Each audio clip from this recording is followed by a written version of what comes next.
Was this the outburst of a man who still believed in his own untouchability? Or someone who had simply run out of anything else to say? Staff arrived at Royal Lodge in Windsor Great Park on a gray October morning, carrying official papers and the weight of a long-brewing royal standoff. The mansion itself, a sprawling 30-room estate tucked behind high hedges, had been Prince Andrew's private domain for over 2 decades. Its ornate gates and manicured lawns once promised sanctuary, but now they stood as the backdrop for a confrontation that would echo far beyond Windsor. According to multiple tabloid outlets, including The Sun and Page 6, Andrew stood in the doorway and declared, "I'm the Queen's second son. You can't do this to me." These reports cite unnamed insiders and former staffers, painting a picture of a man clinging to his status in the face of formal eviction. There is no audio, video, or independent verification of the outburst, just repeated retellings across social media and tabloid columns. The Evening Standard followed up, attributing the phrase to a source close to the prince, while later clarifications revealed the line was paraphrased, not a direct quote. In contrast, mainstream outlets like CNN, Reuters, and NPR covered the eviction and the loss of titles, but avoided repeating the disputed quote, focusing instead on the official statements and the broader implications for the monarchy.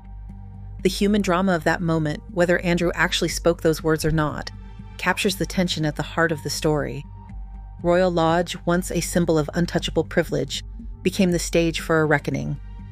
The Crown Estate's notice was not just a legal document, it was the embodiment of King Charles III's determination to enforce a slimmed-down monarchy. The decision to strip Andrew of his titles and evict him from Royal Lodge signaled that even the Queen's favorite son could not escape accountability. Insider accounts and cautious reporting collide here, raising the central question. Did Andrew truly believe his royal birthright would shield him, or was he simply out of options? As the doors of Royal Lodge closed behind him, the answer remained as contested as the quote itself. On the morning of October 30th, 2025, Buckingham Palace released a statement that left no room for doubt about where authority now rested. The announcement, crafted in the language of constitutional power, declared that King Charles III had initiated a formal process to remove the style, titles, and honors of his brother. Andrew would no longer be known as His Royal Highness, nor as Prince. From that day, he would be Andrew Mountbatten Windsor, a private citizen, stripped of royal status by the order of the sovereign. This was not a matter of family negotiation or private persuasion. The palace invoked the royal prerogative, the centuries-old discretionary power of the monarch, exercised through the Privy Council and formalized by notice in the London Gazette. The legal mechanism was clear. The king, acting as head of state, could withdraw titles and honors at will, regardless of personal ties. The process was not subject to parliamentary debate or judicial review. It was the sovereign's right alone. The palace statement did more than announce a change in address or style. It made explicit reference to the king's policy of a slimmed-down monarchy, a vision that prioritizes public accountability and the integrity of the institution over individual privilege. The removal of Andrew's titles and the surrender of the Royal Lodge lease were framed as necessary steps to restore public confidence. The message was unmistakable. There would be no special pleading, not even for the Queen's favorite son. Media coverage reflected the gravity of the moment. Outlets like the BBC and Associated Press quoted the palace statement in full, emphasizing the formal and irrevocable nature of the decision. The announcement was not accompanied by personal commentary from the king, but the institutional weight behind the words was unmistakable. For the first time in nearly a century, the royal prerogative had been used to strip a senior royal of every public distinction. The law, and the monarchy's own standards, would take precedence over bloodline. The consequences for Andrew were immediate and total. A new line had been drawn, not just for him, but for the future of the royal family. Royal Lodge's imposing gates once seemed to guarantee permanence, but the contract behind them told a different story.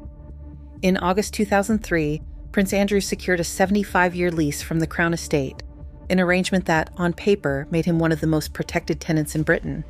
The lease required an upfront payment of £1 million and a legally binding promise to spend at least £7.5 million on renovations.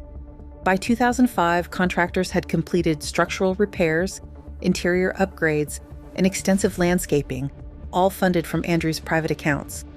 In return, the rent was set at a symbolic 1 peppercorn per year, effectively nothing unless the Crown Estate chose to collect. The contract's legal backbone was formidable. Under the Leasehold Property Repairs Act, 1938, the Crown Estate, acting as a landlord, could not simply evict a long-term tenant at will. Any attempt to break the lease before 2028 would trigger a compensation payment to Andrew, calculated at £185,865 for each remaining year, totaling around £558,000 for a surrender in 2025. The lease also shielded him from arbitrary inspections or rent reviews, with the Crown Estate's own records showing that proposals to introduce market-rate rent or annual inspections were repeatedly rebuffed by Andrew's legal team. This was not a typical royal grace and favor arrangement. The Crown Estate operates as a commercial entity, bound by statutory property law rather than royal whim. The lease's terms meant that even the monarch could not simply order Andrew out without due process and financial settlement. For years, this legal armor allowed Andrew to withstand mounting public criticism and political pressure. The arrangement became a lightning rod for accusations of privilege, yet it was, by every legal standard, a contract like any other, one that required negotiation, compensation, and formal notice to unwind. When the palace finally moved to reclaim Royal Lodge, it was not just a matter of family discipline. It was a constitutional confrontation, pitting the king's vision of a slimmed-down monarchy against the entrenched rights of a royal leaseholder.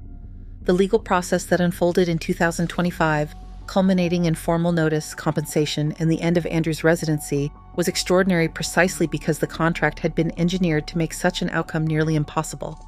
In the end, the law, not lineage, decided who held the keys.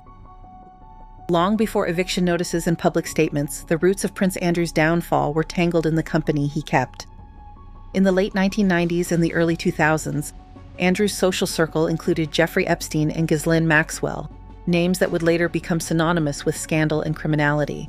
Their presence at royal events and private gatherings was, at the time, an open secret among insiders, but the full consequences of these associations were not yet visible to the outside world. Security protocols inside royal residences became a point of contention.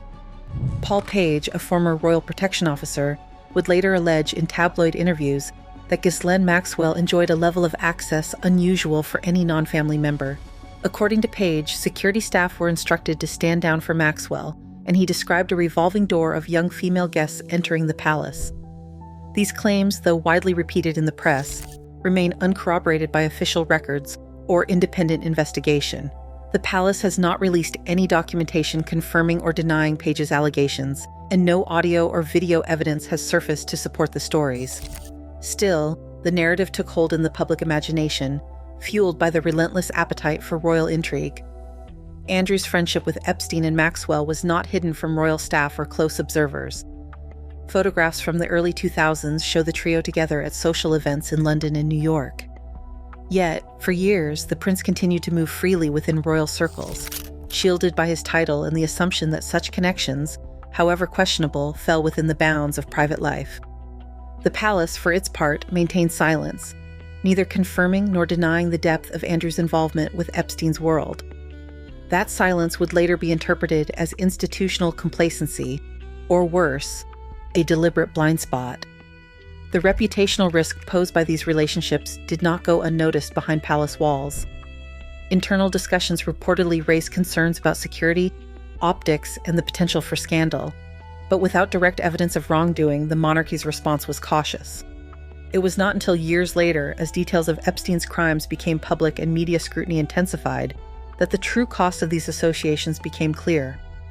The question remains, did Andrew believe his status would insulate him from the fallout, or was he simply unable to see the danger closing in?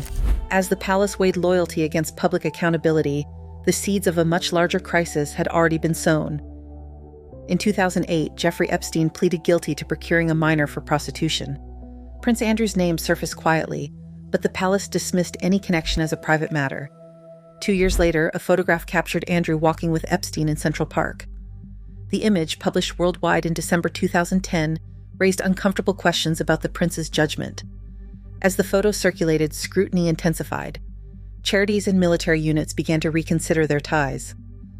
By 2011, Andrew's role as UK Special Trade Envoy was under review.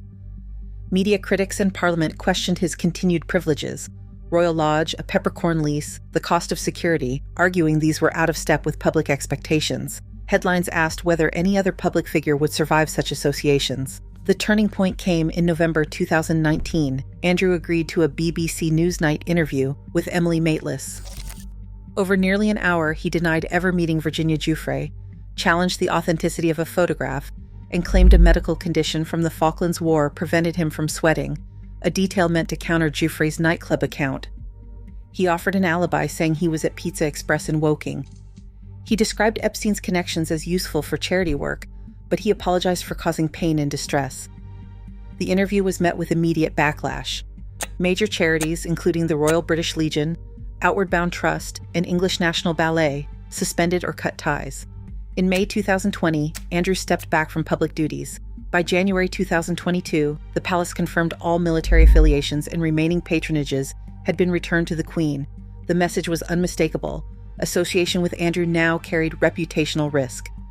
Legal consequences followed.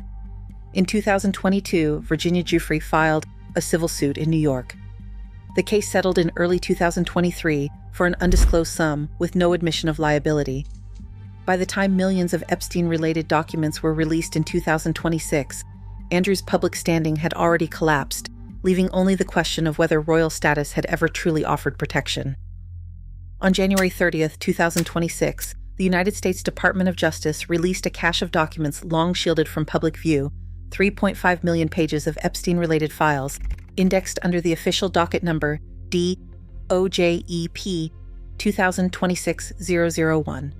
The headlines that followed no longer centered on scandal, but on possible criminality. Among the exhibits, investigators zeroed in on a series of emails dated from Andrew's time as the United Kingdom's Special Trade Envoy. The files included header metadata, timestamps, message IDs, and forensic details that would become the backbone of a new inquiry. One email, highlighted in the Department of Justice Exhibit A1, was sent on May 12, 2015 at 2:33 p.m. Greenwich Mean Time, from Andrew's official royal.uk address to Jeffrey Epstein. The subject line read, Patel Report Confidential. According to the metadata, a reply from Epstein's server was logged at 2:38 p.m. Greenwich Mean Time.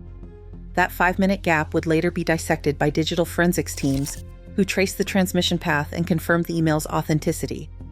The message ID and X-originating IP fields matched the Department of Justice's own technical analysis, placing the message firmly within Andrew's official correspondence as trade envoy. The content of the forwarded report, prepared by his advisor Amit Patel, referenced a confidential brief on investment opportunities in Helmand Province, Afghanistan. As a matter of diplomatic protocol, such reports were meant to remain within the boundaries of government confidentiality. The United Kingdom's ministerial code is explicit. Trade envoys are barred from sharing privileged information with private parties. The fact that these files were sent to Epstein, a convicted sex offender with no official role, triggered alarm inside both Whitehall and the Department of Justice. Amit Patel's name, until then a footnote in parliamentary minutes, suddenly became central to the timeline. Investigators referenced Patel's advisory role and cross-checked his original brief against the version in Epstein's inbox. The match was exact. Within hours of the Department of Justice release, British prosecutors began referencing the United States docket in their own communications. The Thames Valley Police opened a formal investigation, citing the email's header metadata and the clear breach of trade envoy confidentiality norms. The 5-minute gap between Patel's original report and its arrival in Epstein's inbox became the evidentiary trigger for law enforcement action. For Andrew, the narrative had shifted, no longer just a public scandal, but a question of whether the law would apply to the Queen's son. The institutional stakes had never been higher. At precisely 8 a.m. on February 19, 2026, Thames Valley Police arrived at Wood Farm Cottage on the Sandringham estate. The operation was swift and tightly controlled, with officers presenting a formal warrant and citing police reference number TVP 202602119AR. Andrew Mountbatten Windsor, no longer shielded by titles or royal status, was taken into custody on suspicion of misconduct in public office. The charge carried the weight of a possible life sentence. Simultaneously, police executed coordinated searches at Royal Lodge and Wood Farm. Computers, mobile phones, and boxes of personal documents were seized as evidence. The search at Royal Lodge, now empty of its former occupant, underscored just how far Andrew had fallen, once the Queen's favored son, now the subject of a major criminal investigation. Forensic teams cataloged every device and file, building a case that would be scrutinized by prosecutors and the public alike. Andrew was transported to Aylsham Police Station, roughly 50 miles from Sandringham. For nearly 11 hours, he remained in custody, answering questions about the transmission of confidential government reports to Jeffrey Epstein, a matter first exposed in the Department of Justice's January document release. The official charge referenced his time as the UK's special trade envoy and the forwarding of privileged material, a clear breach of ministerial confidentiality norms. Outside the station, the world's media waited. A Reuters photographer captured the moment Andrew exited the building, his expression tense and drawn. The image ricocheted across global news wires, becoming the defining visual of a royal downfall. That same day, activists in Paris staged a brief protest at the Louvre, displaying the Reuters photo beneath the caption, "He's sweating now," before security removed it. The spectacle was total, no longer confined to the tabloids or palace corridors, but unfolding in full view of the public and the monarchy itself. As news of the arrest spread, the question sharpened. Was this the inevitable end for a man who believed his birthright would shield him, or the final act of a figure who had simply run out of anything else to say? The law, for the first time in living memory, was now taking its course with the Queen's son. The authority of the monarchy, once wrapped in ceremony and tradition, now came down to a single, unambiguous act.